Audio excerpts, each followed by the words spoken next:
Bom dia, bom dia, bom dia!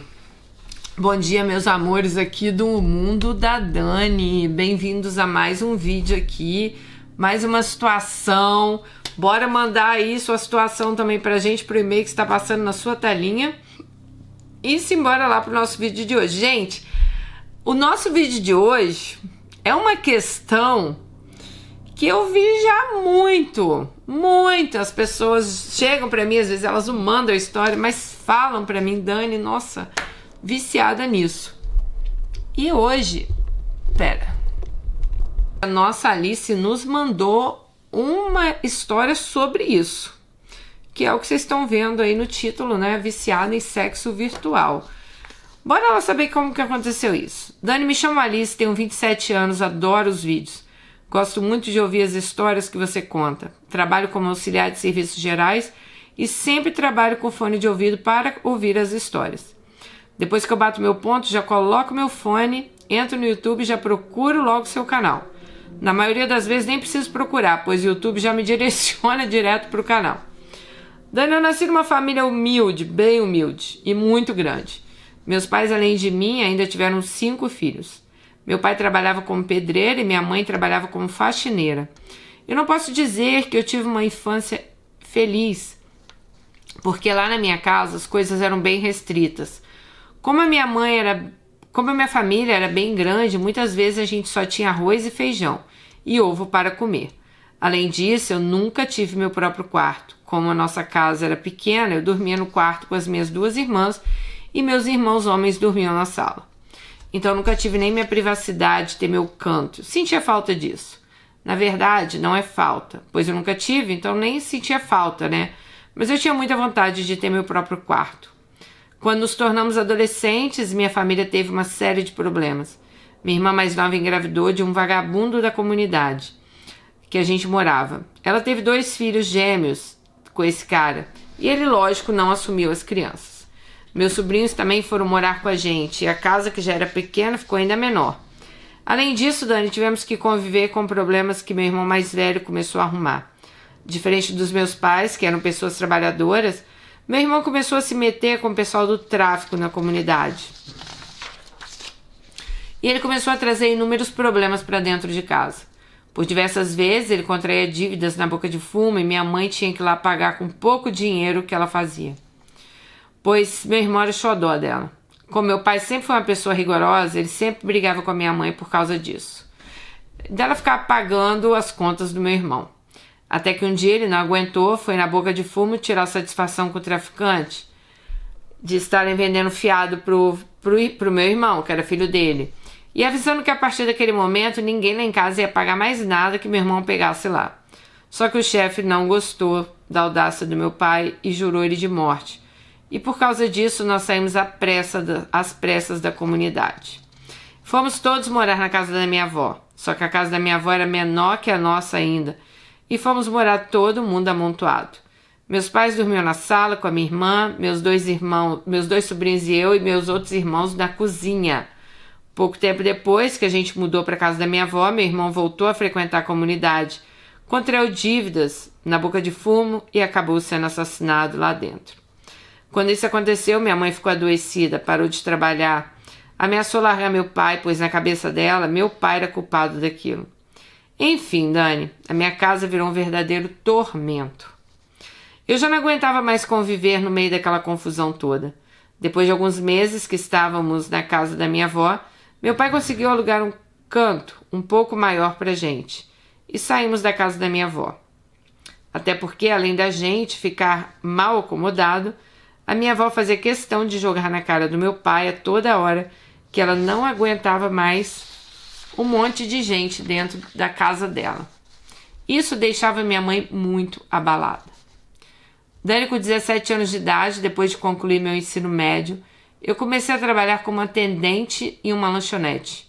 E foi aí que eu conheci Marquinhos. Ele era 10 anos mais velho que eu. Ele tinha um chaveiro, um negócio de fazer chave, né? Bem próximo à lanchonete. E todos os dias que ele ia pra lá de manhã, ele fazia um lanche. Com o tempo que eu estava lá, me aproximei dele. E depois de mais um tempo, começamos a namorar. Com menos de 5 meses, estávamos indo morar na casa dele. No início, para mim, foi ótimo, pois, enfim, eu tinha meu canto. Eu já não precisava mais conviver com aquele tumulto de gente que estava lá na minha casa. Só que, com o tempo, Marquinhos se tornou um cara ciumento, controlador, até violento. Fiquei com ele por 4 anos. Essa época eu não gosto nem de lembrar. Ele me controlava muito nas roupas com que eu falava, sempre aparecia de surpresa na lanchonete para ver se eu estava trabalhando ou conversando. Um dia ele me viu conversando com segurança de uma loja e partiu para cima de mim e do cara. Ele já tinha implicância com esse rapaz e nesse dia ele simplesmente surtou. Jogou o copo de refrigerante que ele estava tomando na minha cara, no meio do meu expediente, e partiu para cima do segurança, dando um murro na cara dele. Como esse segurança andava armado, ele puxou a arma e ameaçou atirar em Marquinhos. Por sorte, um monte de gente na lanchonete das lojas que ficavam ali perto conheciam Marquinhos e o segurança e começaram a puxar os dois. E nenhuma tragédia aconteceu. Só que nesse mesmo dia, eu fui demitida, né? Quando o Marquinhos chegou em casa, ele me deu uma surra. E nesse mesmo dia de madrugada, eu fugi da casa dele. Fui para casa dos meus pais. No outro dia, meu pai e meu irmão foram lá pegar minhas coisas e deram uma surra em Marquinhos para ele aprender a nunca mais bater em mulher. Ameaçaram até matar ele, se ele encostasse a mão em mim novamente ou se voltasse a me procurar. Bom, depois disso eu passei bastante tempo só namorando, sem ter nada sério. Paquerando, né? Até que eu conheci André. Eu estava trabalhando num condomínio e o André trabalhava de porteiro. Começamos a namorar, com 1 ano e 8 meses, nos casamos. Dani, depois de um tempo que eu e André estávamos casados, ele recebeu uma proposta para trabalhar noturno como porteiro, pois ele sempre sonhou em ter um filho, e trabalhando à noite, ele ganhava um adicional noturno. Ele sempre foi um cara trabalhador, batalhador, econômico, só que por causa desse trabalho, ele saía de casa às 5 da tarde e chegava às 7 da manhã. E eu comecei a me sentir muito sozinha nas noites que ele ia trabalhar. Então eu comecei a entrar em sites de relacionamento. No início eu entrava de bobeira, mas com o tempo comecei a conversar com os caras, mas mesmo assim eu só ficava batendo papo, às vezes um papo mais quente. Depois de um tempo eu comecei a perder o controle, comecei a me exibir para esses caras no site. No início eu mostrava só os peitos, depois comecei a ficar nua, até sexo virtual com esses caras eu fazia. Depois de um tempo, comecei a marcar encontros. Inclusive, trouxe até um aqui para minha casa. Mas eu não trago mais, pois uma vez veio um cara totalmente drogado para cá e eu passei apuro com ele. Ele só queria usar a minha casa para usar droga, eu mandava ele embora e ele não ia. E eu comecei a ficar desesperada, pois se eu chamasse a polícia, eu ia acabar chamando a atenção dos vizinhos. Depois desse episódio, eu nunca mais trouxe ninguém aqui. Que maluca, gente. Mas já saí com alguns caras para motel e até mesmo para a casa deles. Mas não me sinto bem traindo André. Só que, Dani, o que me excita mesmo é fazer sexo virtual. Eu adoro me masturbar na frente da câmera para esses homens. Fico totalmente excitada quando eles mostram eles também excitados, né? Teve já noites de eu me exibir para 3 caras diferentes e me masturbei com todos eles. E eu fico viciada, estou viciada nisso, e entrar nesses sites. Quando o André tá em casa, eu espero ele dormir e entro rapidinho, nem que seja para eu me masturbar uma vez, para alguém que eu não conheço. Nos dias que eu não entro, parece que eu fico tremendo, eu sinto abstinência, sabe? Eu não sei mais o que fazer para me livrar desse vício. Meu marido é uma pessoa boa, um homem trabalhador. Para você ter uma ideia, ele conseguiu comprar um carro financiado e como ele trabalha dia sim, dia não, de porteiro, nas folgas ele ainda trabalha como motorista de aplicativo. Ele tá até com umas ideias de largar o trabalho de porteiro e trabalhar só no aplicativo. Mas até agora eu consegui convencê-lo a não fazer isso. Primeiro porque ele tem um salário fixo. E segundo, eu fico pensando como eu vou fazer se ele ficar a noite toda em casa. Pois eu fico viciada em me masturbar para os homens de madrugada. Dani, tem vezes que eu me sinto muito mal quando eu faço isso. Só que horas depois, o arrependimento passa e eu já tenho vontade de fazer novamente. No fundo do meu coração, eu queria muito tratar esse vício e me libertar. Eu sei que eu tô pecando Inclusive, eu já até pensei em me confessar com o padre, mas eu não tive coragem. A minha situação financeira não me permite pagar uma psicóloga para me ajudar. Por acaso você conhece alguém aqui no canal que conhece algum grupo de autoajuda, sei lá, para pessoas viciadas em sexo virtual, aqui no Rio de Janeiro? Se alguém souber, por favor, deixa o endereço aí para mim.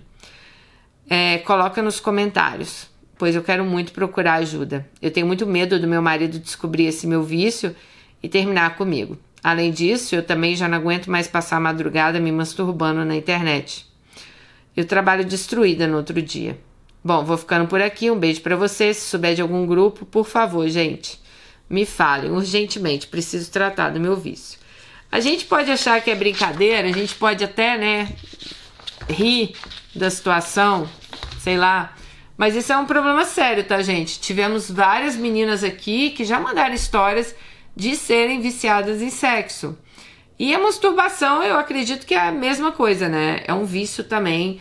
Tem gente que tem vício em pornografia, em sexo, em masturbação. E é algo que chega uma hora, por exemplo, eu acho que a partir do momento que deixa de ser prazeroso para ser uma coisa que está te tirando o sono, aí você tem que procurar ajuda mesmo, tá, amiga? Realmente, assim, não é uma coisa legal, mesmo que você... Aliás, você falou que já teve homens na sua casa, que você é louca, né? Gente, não leve ninguém na sua casa, pelo amor de Deus. O cara depois sabe o endereço, né? Você é uma mulher casada. Assim, não é pra trair, né? Mas, pelo amor de Deus, não bota dentro da sua casa um cara que você nem conhece. Isso aí pode ser muito perigoso, tanto pra você quanto pro seu marido. Então, muito cuidado com isso também. Eu acredito que sim, que tenha grupos, tá? De pessoas viciadas em sexo, em pornografia. Vamos ver se eu acho algum. Olha, com uma rápida procura aqui, tem um grupo chamado DASA no Rio de Janeiro, que é para mulheres, para pessoas maiores de 18 anos, que são viciadas, dependentes de amor e sexo, né? O seu seria da masturbação, mas pode ser que entre aqui. Eu vou te mandar aqui por e-mail, tá? Que eu achei aqui. E é algo para ser tratado mesmo, gente, né? Você precisa de um acompanhamento psicológico, tá? Acho que o mais importante disso tudo você já deu, que é o primeiro passo, é reconhecer a sua compulsão e reconhecer que isso está te fazendo mal. Então, a partir desse momento, você procurar, né, ajuda profissional de pessoas que eu tenho certeza que vão estar aptas aí a te ajudar com isso. E claro, se alguém aí nos comentários souber aí no Rio de Janeiro onde ela possa procurar uma ajuda, deixa aí nos comentários, porque ela estará aqui lendo todos eles, tá bom? Bom, muito obrigada aí por ter dividido a sua história com a gente. É o que eu falo, né, gente? É algo que realmente é um problema e tem que ser tratado, tá? Agora, não leve ninguém para sua casa. Nossa Senhora, isso é muito perigoso, né? Enquanto você tá ali no virtual, é legal? Não é legal, mas pelo menos você não tá tendo contato com aquela pessoa, você não sabe quem são essas pessoas. Então, acho que você tem que ter muito cuidado com isso também, tá bom? Bom, mas é isso. Deixei os comentários para ela. Super beijo e até o próximo. Tchau.